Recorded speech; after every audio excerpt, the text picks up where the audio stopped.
السلام علیکم۔ ترک صدر طیب اردگان نے داعش کے سربراہ ابو بکر البغدادی کی ہلاکت کو دہشت گردی کے خلاف جنگ میں اہم موڑ قرار دیا ہے۔ انہوں نے کہا کہ ان کا ملک مستقبل میں بھی دہشت گردی کے خاتمے کی جدوجہد جاری رکھے گا۔ انہوں نے کہا کہ ترکی نے داعش اور دیگر دہشت گرد تنظیموں کے خلاف لڑائی کی بھاری قیمت چکائی ہے۔ ابو بکر البغدادی کے خلاف کارروائی سے قبل ترک اور امریکی افواج نے معلومات کا تبادلہ بھی کیا تھا۔ داعش کے سربراہ کو خصوصی امریکی دستوں نے گزشتہ روز شمال مغربی شام میں انسداد دہشت گردی کی ایک کارروائی میں ہلاک کیا تھا۔ یہ کارروائی 2 گھنٹوں تک جاری رہی اور اس میں امریکی افواج کا کوئی اہلکار ہلاک نہیں ہوا۔ ٹرمپ نے مزید بتایا کہ بغدادی کی ہلاکت کے بعد متعلقہ کمپاؤنڈ سے حساس معلومات و مواد امریکی فورسز نے اپنی تحویل میں لے لیا ہے۔ یہ خود ہی مواد بناتے ہیں اور خود ہی بعد میں تحویل میں لے لیتے ہیں۔ دنیا کو بیوقوف بنایا ہوا ہے۔ بہرحال 8 ہیلی کاپٹروں اور جنگی طیاروں کی مدد سے کیے گئے اس آپریشن میں البغدادی، اس کی بیوی اور چند بچوں سمیت مجموعی طور پر 9 افراد مارے گئے تھے۔ ترکی کی نظر میں شام کی ریاست جنگ عظیم اول کے بعد برطانوی اور فرانسیسی فاتحین نے مصنوعی طور پر تخلیق کی، جبکہ شام کا خیال تھا کہ بیرونی حملہ آوروں نے اسے تقسیم کیا اور اس تقسیم پر نظر ثانی ہونی چاہیے۔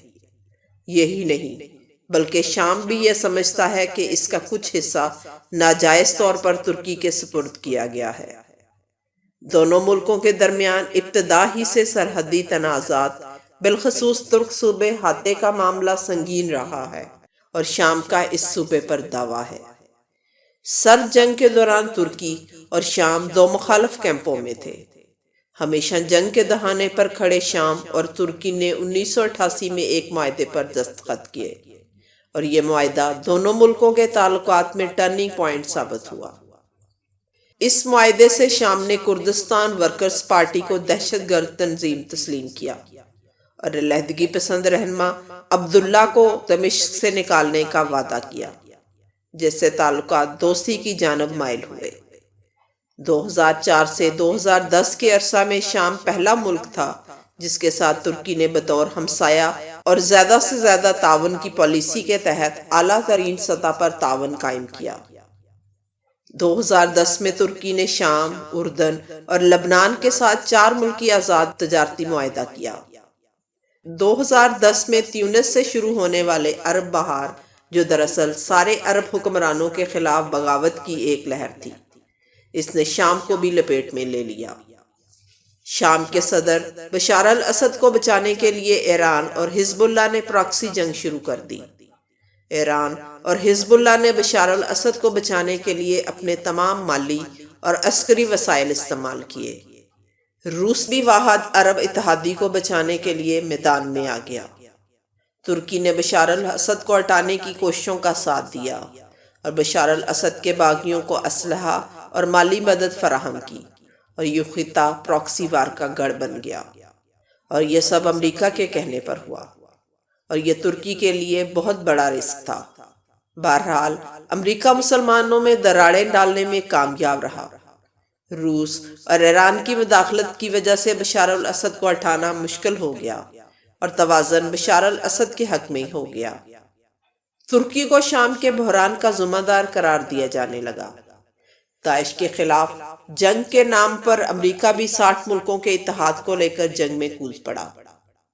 دنیا بھر کی طاقتوں کے مفادات اور نظریات کے ٹکراؤ سے شام کو ایک نہ ختم ہونے والی جنگ میں دھکیل دیا گیا۔ امریکہ نے داعش کے خاتمے کے لیے کردوں کو اپنے ساتھ ملایا۔ کچھ عرب جنگجو بھی ساتھ مل گئے اور یوں کردوں اور عربوں کے ملاپ سے امریکہ نے ایک فورس SDF قائم کر لی۔ امریکہ اور اتحادیوں نے SDF کو داعش سے لڑنے کے لیے فضائی سپورٹ کے ساتھ ساتھ اسلحہ اور مالی مدد بھی فراہم کی۔ اور اس طرح ایس ڈی ایف نے شمالی شام پر کنٹرول مضبوط کر لیا۔ اس صورتحال کے بعد ترکی شام کے ساتھ 570 میل سرحد پر کردوں کے زیر انتظام علاقے سے ناراض ہو گیا۔ شام سے متعلق ترکی کی پالیسی کے کچھ بنیادی مقاصد ہیں: بشار الاسد کی حکومت کا خاتمہ، ایران کے ساتھ پراکسی وار، داعش کے خطرے کا تدارک اور کردوں کو علاقے پر قبضے سے روکنا۔ پھر ترکی نے شام آپریشن فرات شیلڈ شروع کیا۔ انسانی ہمدردی کے تحت ترکی نے 36 لاکھ شامی مہاجرین کو پناہ دی اور ان کی بنیادی ضروریات کا خیال رکھا۔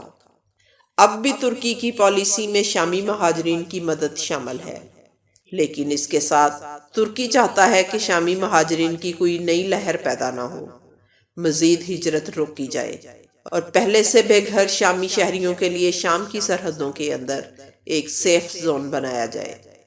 ترکی کی پالیسی میں تبدیلی کی وجہ یہ ہے کہ وہ خیال کرتا ہے کہ مہاجرین کی مدد اور نئی ہجرت کو روکنے کے چکر میں کرد گروپ اور داعش اس کی سرحد کے پاس پہنچ گئے ہیں، لہٰذا اس مسئلے کا حل فوجی طاقت کے سوا کچھ نہیں رہا۔ ترکی بشار الاسد کو ہر حال میں حکومت سے بے دخل کرنا چاہتا ہے۔ ابتدائی 6 ماہ ترکی نے شام کے مسئلے میں براہ راست دخل اندازی سے گریز کیا۔ بشار الاسد نے بغاوت کچلنے کے لیے ایران سے مدد لی، جس پر خانہ جنگی شروع ہو گئی اور ترکی میں مہاجرین کا سیلاب آ گیا۔ یہی وہ مرحلہ تھا جب ترکی نے بشار الاسد حکومت کو ہٹانے کا فیصلہ کر لیا اور باغیوں کی مدد شروع کر دی۔ ایران اور روس کے علاوہ امریکہ کی مداخلت کے بعد ترکی مقاصد کے حصول میں ناکام ہوتا چلا گیا۔ اس پر ترکی نے بشار الاسد کو ہٹانے کی ضد چھوڑ دی اور اپنے موقف سے پیچھے ہٹ گیا۔ ترکی کی حالیہ فوجی مہم صدر اردوان اور صدر ٹرمپ کی ایک ٹیلی فونک گفتگو کے بعد شروع ہوئی۔